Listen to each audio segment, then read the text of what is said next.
always trusted her. When she smiled at me from across the kitchen, wearing that soft blue robe, humming to herself while making coffee, I never once questioned the life we'd built. 13 years, a house we called home, a daughter who just learned how to ride her bike. We weren't perfect, but we were solid, or so I thought. It started on a Thursday, the kind of day where nothing felt off, but something was. She was distracted at breakfast, kept checking her phone, even though she claimed it was just Karen from work. I didn't push. We all have off days. But then it happened again on Friday, and again on Saturday. The third time, I noticed something. Her phone lit up with a name I didn't recognize. She quickly flipped it face down, said it was her boss. I nodded. But something about the way her voice tightened, the way her smile froze mid-sentence, made my stomach churn. It wasn't until I heard the voice on the other end that everything changed, because I recognized it. And it wasn't her boss. I first noticed it in the way she touched her necklace. It was a tiny gold charm I'd bought her for our 10th anniversary, shaped like a teardrop. Whenever she was nervous, she'd fiddle with it. Back when we were dating, she'd do the same with her sleeves or her rings. Subtle, unconscious gestures. But the necklace, that was different. She wore it every day. And lately, she never stopped touching it. At first, I brushed it off. We'd both been stressed. Work had been relentless for me. Tight deadlines, late hours. And she had been juggling her job and helping our daughter with school. Stress makes people twitchy. But the way she clutched that necklace at the dinner table, the way she stared off just past me when I spoke, it wasn't stress. It was distance, like she was mentally somewhere else. One night, I came home a bit earlier than usual. The lights were dim, and she was sitting on the couch, staring at her phone. When she saw me, she jumped. Not dramatically, but enough. She put the phone down face down and smiled too quickly. "You're home early," she said, standing up and smoothing her blouse. "Yeah," I replied slowly, hanging my coat. "Meeting got canceled." She nodded and went to the kitchen. I waited until she was gone, then glanced at her phone. No messages on the screen. But the way she clutched it before she left, like it held a secret. Later that night, while she was showering, I sat on the edge of our bed staring at her phone on the nightstand. I didn't touch it. I didn't open it. I just stared, heart pounding like I was standing on the edge of something I wasn't ready to fall into. Because deep down, I already knew. Something was wrong. The next morning, she said she had to leave early for work. Nothing unusual. She was in charge of a client pitch and had been prepping for days. I kissed her on the forehead, packed our daughter's lunch, and saw them both off. But less than 20 minutes later, my phone buzzed. It was our home's smart security alert. Motion detected in the living room. I opened the app, expecting maybe she had forgotten something and come back. The camera showed her walking into the living room, alone, and making a phone call. Her back was turned, but her posture was different. She wasn't in a hurry. She wasn't panicking about forgetting her work files. She was calm, almost giddy. I turned the volume up and leaned in. I told him I was heading to work, she said, giggling. "Yeah, I know. He has no idea." Her voice was light, flirtatious, playful in a way I hadn't heard in years. My stomach dropped. I paused the video and stared at the frozen image on my phone. My wife, standing in the center of our living room, laughing like a teenager sneaking out of class. I rewound and played it again. "He's so predictable," she said. "Predictable. I was shaking now, not from anger, but from the crushing weight of realization. The woman I trusted implicitly, the woman I shared a bed and a child and a life with, had just lied to my face. And she sounded so comfortable doing it. I didn't know who she was talking to, but I knew it wasn't her boss. I couldn't sleep that night. Her voice from the recording kept looping in my head, soft, giggling, lying. I told myself not to jump to conclusions, that maybe it really was a friend from work, that maybe she was venting about me in a way people do when they're frustrated. But in my gut, I knew. There's a difference between venting and deception. I heard it in her tone. The next morning, she acted like nothing happened. She asked about our daughter's test, helped pack her lunch, even gave me that same peck on the cheek, the one I used to think meant love. Now it felt like a lie dressed in lipstick. Later that afternoon, she called me at work. I was in the middle of reviewing reports when my phone buzzed. "Hey," I answered, a bit distracted. "I just wanted to let you know I might be late tonight," she said. "Last-minute meeting with the boss." There it was again. "The boss?" I asked, a little too pointed. "Yeah," she said quickly. "He needs help finalizing a proposal for tomorrow." I hesitated. "Can I talk to him?" "What?" I kept my tone light. "If he's right there, maybe I can say hi. Just to joke about keeping you overtime so often." There was silence on the line, just half a second too long. Then came the voice. "Hey, man. Sorry for stealing her tonight. Hope you don't mind." And that's when everything inside me collapsed. Because I knew that voice. It wasn't her boss. It was Ryan, my best friend since college. I froze in my chair, staring at the phone like it had just whispered my worst fear out loud. Ryan? No, it couldn't be. My brain rejected it. Maybe it was a coincidence. Maybe it was another Ryan. Maybe. But no. That voice, that casual tone, that little chuckle he always did at the end of a sentence. It was him. I'd recognize it in a crowd, in a storm, in my sleep. The call ended a minute later, my wife cheerfully saying goodbye, promising to bring home dinner. She had no idea she'd just detonated something in me. For the rest of the day, I walked around in a fog. My coworkers asked if I was okay. I wasn't, but I smiled. I nodded. I lied, just like she did. That night, I didn't ask questions. I didn't confront her. I simply watched. I watched how she avoided eye contact, how she kept her phone face down, how she asked me about my day but didn't really listen. She was trying to pretend everything was normal. And I was pretending I didn't know. Inside, I was unraveling. My heart pounded so loud I could barely hear the TV. I kept imagining them together, laughing, touching, lying. I imagined Ryan, who'd once stood beside me at my wedding, now leaning over to kiss my wife, while I tucked our daughter into bed. The betrayal wasn't just romantic. It was surgical. It carved into every part of my life. Every memory, every shared holiday, every late-night conversation we three had. Poisoned. But I wasn't ready to explode. Not yet. I needed proof. And when the time came, I would burn everything they'd built.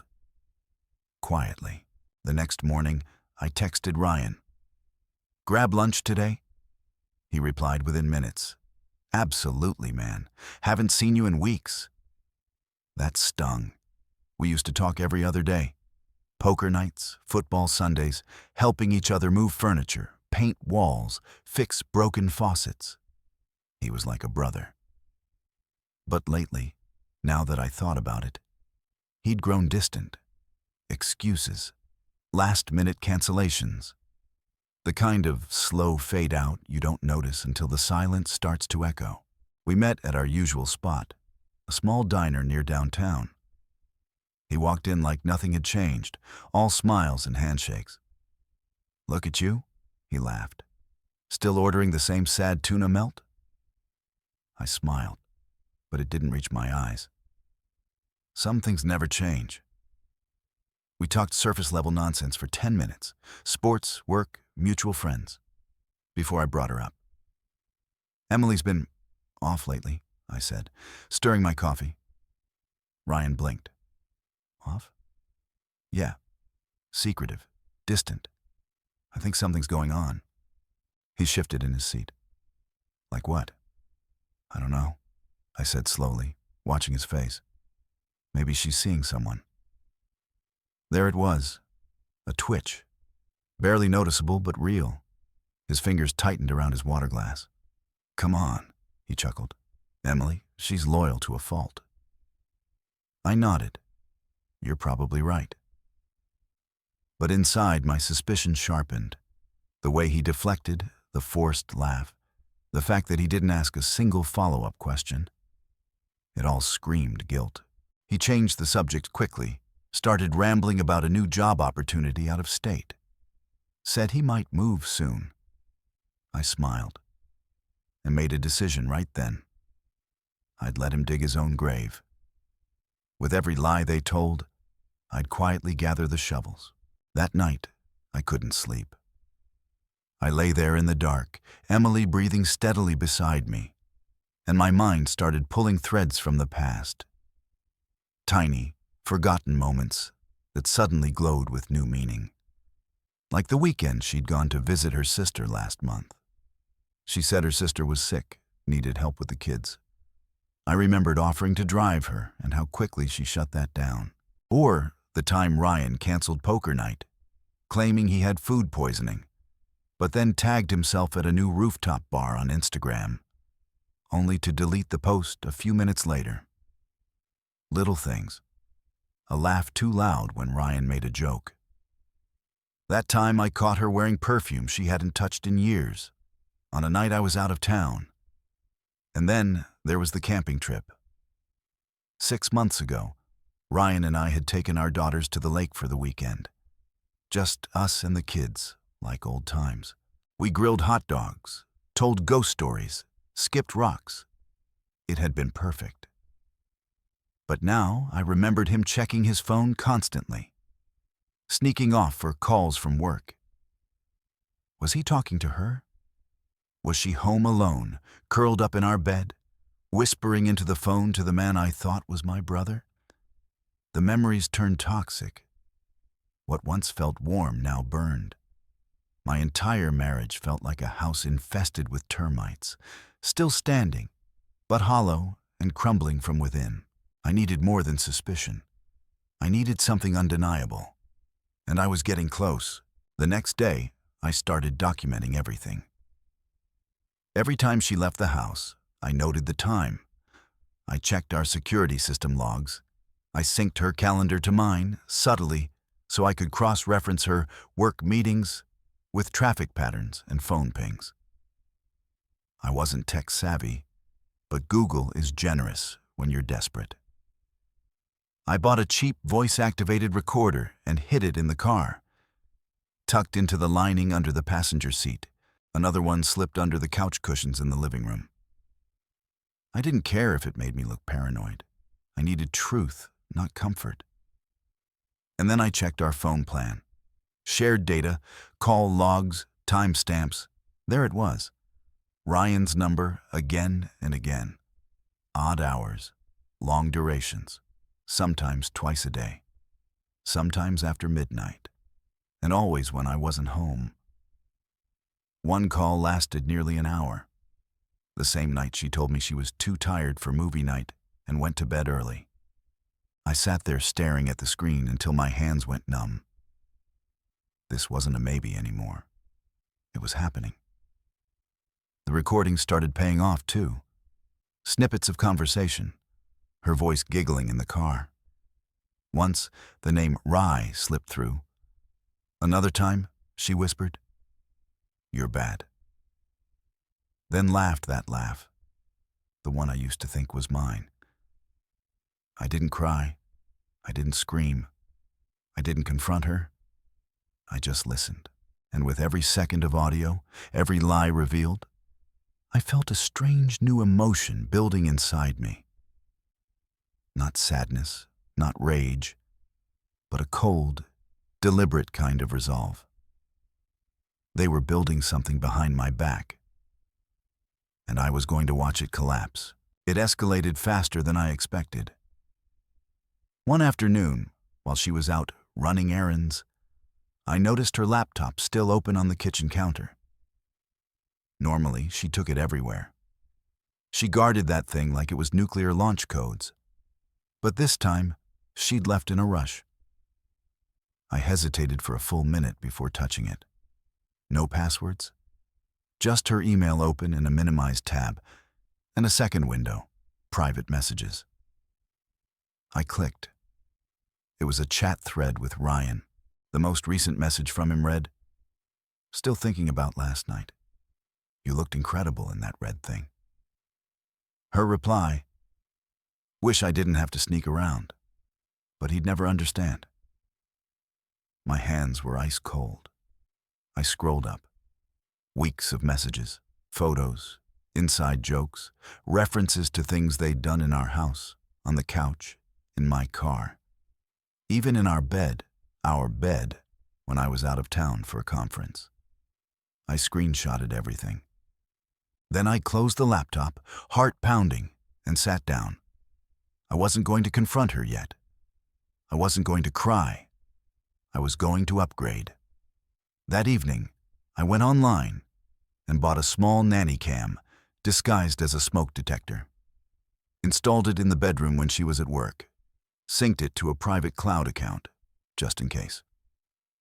3 days later, it recorded them.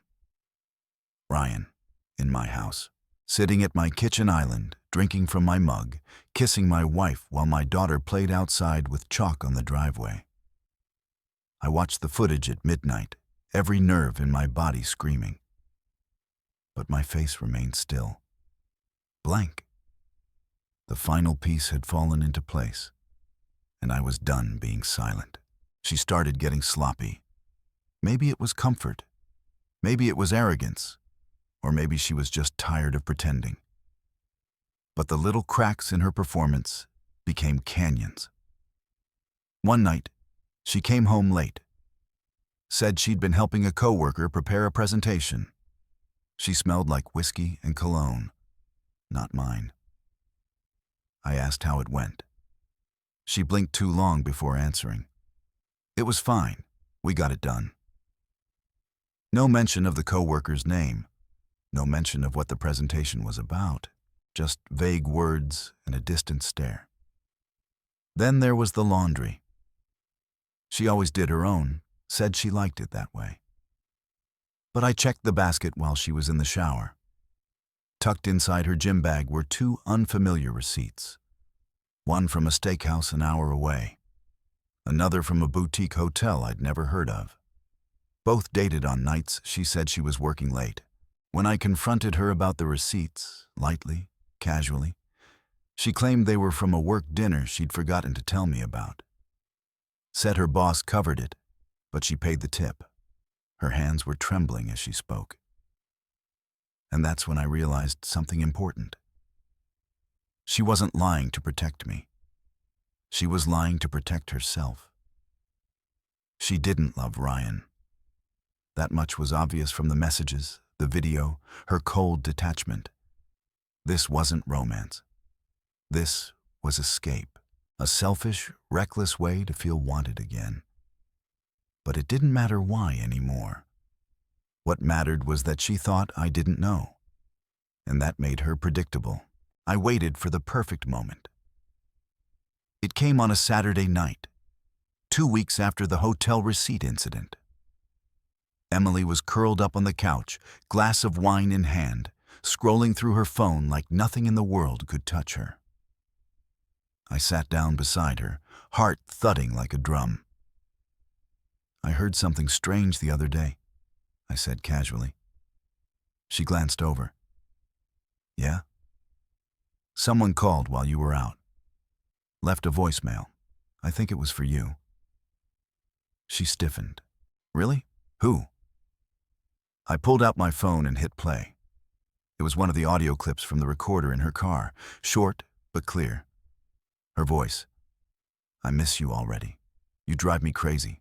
When can I see you again? Then Ryan's voice. Tomorrow night. Same hotel. I'll bring wine this time. She went pale. Dead pale. The glass in her hand tilted slightly, and she nearly dropped it before setting it down. What is that? She stammered. You tell me, I said, locking eyes with her. She opened her mouth, closed it, opened it again. That's taken out of context. I let out a soft laugh. Out of context? She stood up, flustered, hands shaking. You went through my things? You lied to my face. Silence. I didn't mean to hurt you, she whispered finally. But you did. And for the first time, I saw it. Not guilt, not sadness, but fear. Not of me, of exposure, of consequences.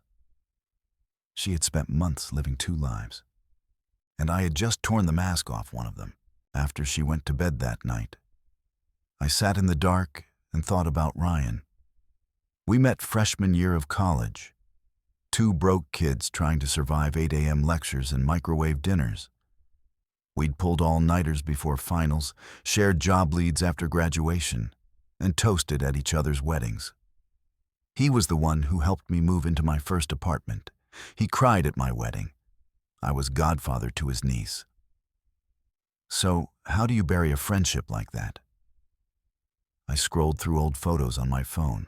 Birthdays, road trips, holidays where he brought gifts for my daughter. I remembered the time he helped fix our leaky roof in the pouring rain. The way he'd cheer me up when Emily and I argued. His advice, his loyalty, his lies. Somehow, the betrayal from him cut deeper than hers. She and I had drifted, fought, struggled. The marriage had bruises long before the break. But Ryan? He had every opportunity to walk away, to shut it down, to tell me the truth. Instead, he doubled down. He laughed in my face, drank my coffee, played with my kid. I wanted to confront him, scream, rage, demand answers. But I didn't. I knew something he didn't.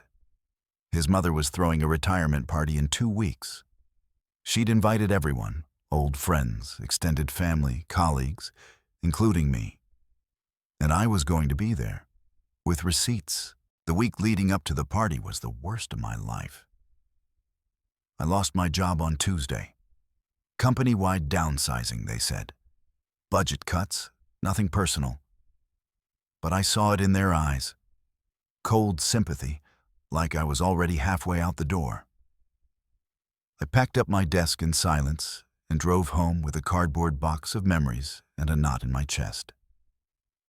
When I told Emily, she barely blinked. Are you serious? She said. Now? I nodded, expecting at least a hint of concern. Instead, she sighed and muttered something about bills. I spent the next 2 days in a haze, filling out online applications while trying to keep our daughter's routine normal. School drop-offs, lunches, bedtime stories, all with a smile I barely held together. Meanwhile, Emily came home later and later. One night, she didn't come home at all. She texted at 1:47 a.m. Fell asleep at Karen's, long day. Don't wait up. I didn't reply. I just sat at the kitchen table, staring at the message, wondering how long she'd been lying this easily. Our savings account was nearly empty. She'd been quietly moving money to her own checking account.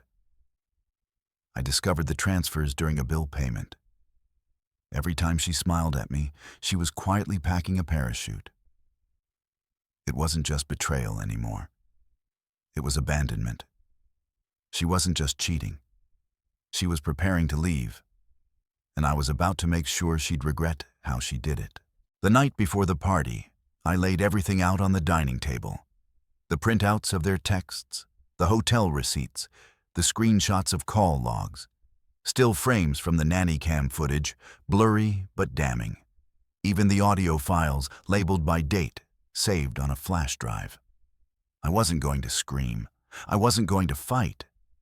I was going to present the truth, quietly, clearly, and with no room for denial. I rehearsed my words in the mirror, practiced keeping my voice level. I didn't want to break down. I wanted to devastate with dignity.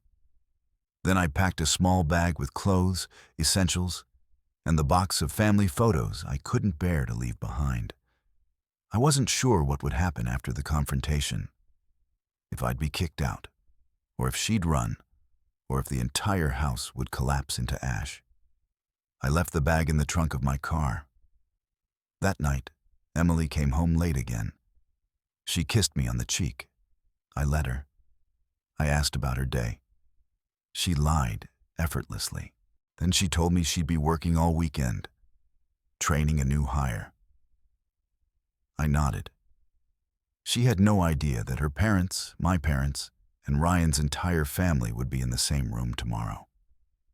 That her lie was about to collide headfirst with the one thing she couldn't control.